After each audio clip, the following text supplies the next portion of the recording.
Apa hukumnya seorang laki-laki menikahi dua orang perempuan bersaudara?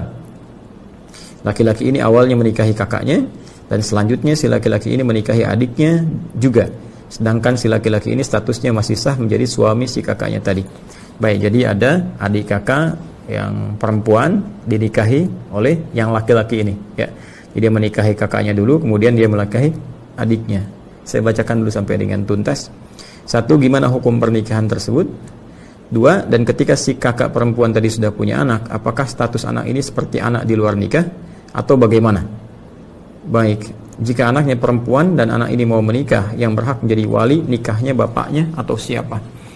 Baik, jadi saya petakan berdasarkan pertanyaan ini. Maka yang pertama adalah bagaimana hukumnya menikahi dua bersaudara kandung sekaligus, ya, kakak dengan adiknya langsung dinikahi. Dan yang kedua, jika si kakaknya kemudian memiliki anak, ya, mengandung, melahirkan, punya anak, status anaknya bagaimana? Kita jawab bagian yang pertama dulu. Ini kita bisa cek di Quran surah keempat An-Nisa di ayat ke-23. Ya, saya ulangi, Quran surah keempat An-Nisa di ayat ke-23. Di situ jelas tercantum yang terkait dengan aspek pernikahan, siapa saja yang dilarang untuk dinikahi. Jadi di luar yang dilarang ini maka boleh untuk dinikahi. Nah, ini yang menarik dari Al-Quran, metodologinya. Allah Subhanahu wa ta'ala, ya, ketika ingin menghalalkan sesuatu, terkadang langsung disebutkan kalimat halal atau menunjukkan yang haram untuk memberikan kesan bahwa selain yang haram ini itu boleh. Nah, maka di ayat ini, ayat ke-23 di surah yang keempat, surah An-Nisa, Allah memberikan gambaran-gambaran tentang, ya, pasangan-pasangan yang tidak dibolehkan dinikahi. Artinya di luar ini boleh kemudian dinikahi. Kita bacakan misalnya, Allah berfirman, "Hurrimat 'alaikum ummahatukum wa banatukum wa akhawatukum wa ammatukum wa khalatukum," sampai ke ujung ayatnya. Ya, dari pertanyaan Anda, "Wa an tajma'u bainal ukhtaini illa ma qad salaf." Perhatikan baik-baik teman-teman sekalian. Redaksinya tegas mengatakan hurrimat 'alaikum, diharamkan bagi kalian. Baik, hurrimat 'alaikum, diharamkan bagi kalian. Quran surah yang keempat di ayat yang ke-23 paling kanan, ya, di pojok mau sampai ke akhir itu, ya. Quran surah keempat An-Nisa, saya tuliskan seperti ini, ayat 23. Redaksinya itu langsung tegas, tidak ambigu, diksinya langsung menunjuk pada kalimat yang sempurna sehingga tidak ada multitafsir di sini. Ya, Allah langsung menyampaikan hurrimat, ya. Bahkan kalimatnya menggunakan bentuk pasif, ya, fi'il madhi majhul, ya, karena subjeknya sudah diketahui yaitu Allah Subhanahu wa taala, hanya ingin memberikan kesan penegasan, ya. Jadi Allah tidak mengatakan haramallahu, tapi langsung menegaskan hurrimat. Allah tidak mengatakan Allah mengharamkan, tapi langsung menunjukkan sifat tegas menggunakan, ya, bentuk pasif, diharamkan, untuk menunjukkan kuatnya unsur keharaman ini. Hurrimat 'alaikum, ya, 'alaikum. Kata Allah, diharamkan bagi kalian untuk menikahi, ya, orang-orang dari kalangan berikut ini. Ya, pertama Allah sampaikan ummahatukum, ya, hurrimat 'alaikum ummahatukum, ibu-ibu kalian, ya, ibu kalian. Ya, jadi tidak boleh anak menikahi ibundanya, ya, yang terjadi seperti kisah-kisah misalnya yang tersebar di kultur-kultur, cerita-cerita dan sebagainya, ya, ada maling kundang, ada macam-macam, ada tangkuban perahu yang pengen nikahi ibunya, kisahnya demikian kan pada waktu itu. Nah, ini cukup contoh bagi kita untuk mengatakan kisah-kisah yang dimaksudkan dilarang, tidak diperkenankan, haram hukumnya, ya. Wa akhawatukum, kemudian ada saudara-saudara perempuan kalian, ya. Wa akhawatukum, saudara perempuan kalian. Jadi saudari kalau kita katakan, ya. Ya, saya punya saudari misalnya, saudari perempuan, kakak saya perempuan, adik saya perempuan, haram hukumnya menikahi saudari sendiri. Oke? Okay? 2. Kemudian yang ketiga, hurrimat 'alaikum ummahatukum wa akhawatukum wa ammatukum, ya, ammatukum, bibi kalian dari ayah, ya, berarti adiknya ayah, gitu kan? Bibi, ya, bibi dari ayah, ya. Wa khalatukum, kemudian bibi dari ibu, ya, sama saja. Khalatukum, jadi ada bibi dari ayah, bibi dari ibu, ya. Sampai nanti ke ujungnya ditemukan secara cepat saja, ya. Nanti di ujungnya ada kalimat penutupnya sebelum akhir ditutup dengan ampunan Allah Subhanahu wa taala. Allah sampaikan wa antajma'u bainal ukhtaini wa antajma'u, ya, wa antajma'u bainal ukhtaini. Ini dalil yang terkait dengan pertanyaan Anda. Illa ma qad salaf. Bainal ukhtaini illa ma qad salaf. Sebelum masa Islam, sebelum turun syariat ini kemudian dibimbing untuk bertobat, ya.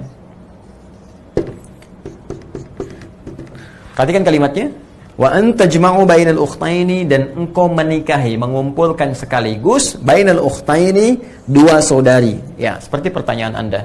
Jadi kalau Anda bertanya bagaimana hukumnya kemudian menikahi dua saudari sekaligus, maka langsung Allah yang menjawab.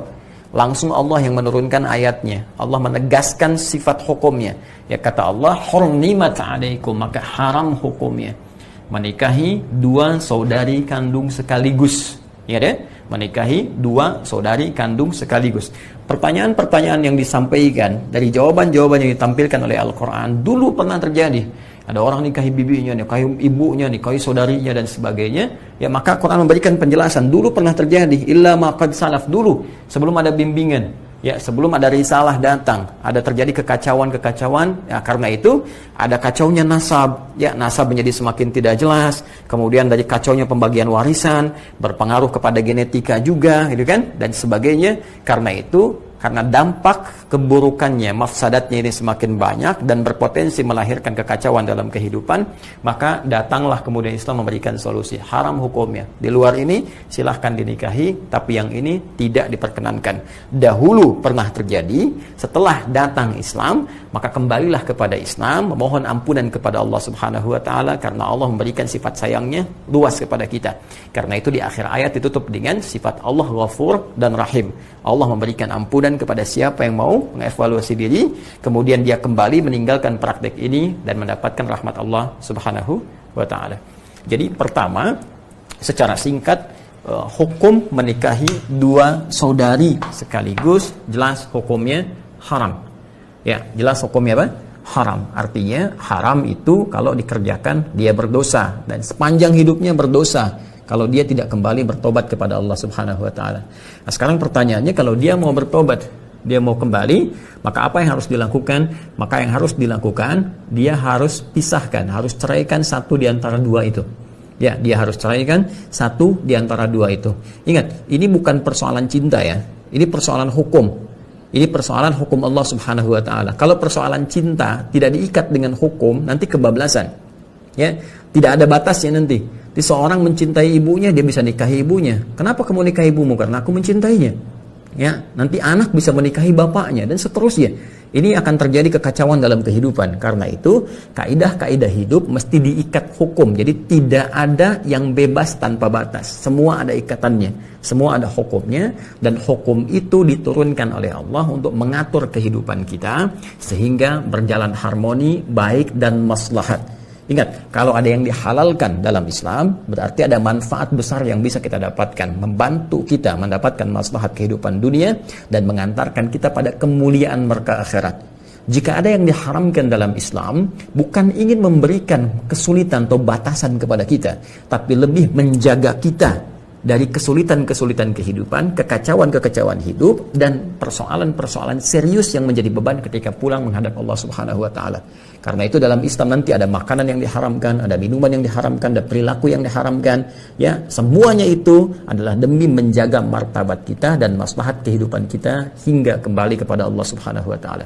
Jadi solusinya, Anda harus ceraikan salah satu di antara yang dua ini, pisahkan, ya, bisa berpisah satu di antara dua. Kalau melihat di sini, saya tidak tahu yang adiknya, karena tadi katakan, oh, adik si kakak perempuan tadi sudah punya anak, ya, saya tidak tahu yang kakaknya. Ya, Anda menikahi kakaknya, kemudian setelah itu ada adiknya, ya, dinikahi juga. Nah, dalam konteks ini si adik kakak tadi sudah punya perempuan, punya anak, ya. Nah, ini saya tidak tahu apakah anak yang ini dihasilkan dari hubungan dengan yang laki-laki ini, ataukah ketika dinikahi sudah ada anak yang lain yang dibawa, ya kan? Nah, ini statusnya penting untuk dijelaskan pada pertanyaan yang kedua.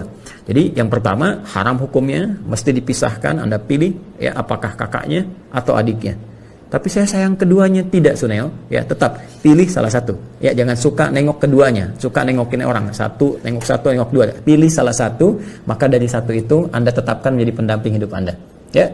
Kemudian jika anaknya perempuan dan anak ini mau menikah, oh baik, siapa yang berhak jadi wali nikahnya, bapaknya atau siapa? Ya Anda pisahkan dulu yang tadi. Ya. Jadi kalau Anda bertahan dengan adiknya kemudian menikah, ya walinya Anda, ya Anda ayahnya gitu kan. Tapi kalau misalnya diteruskan tetap hubungan ini, maka selama berhubungan itu jatuh statusnya adalah haram. Ya, statusnya apa? Haram. Jadi sekali lagi pisahkan yang satunya, kemudian bertahan dengan yang satu, dan Anda menjadi wali dari anak itu. Ya, wallahu taala a'lam bis-shawab.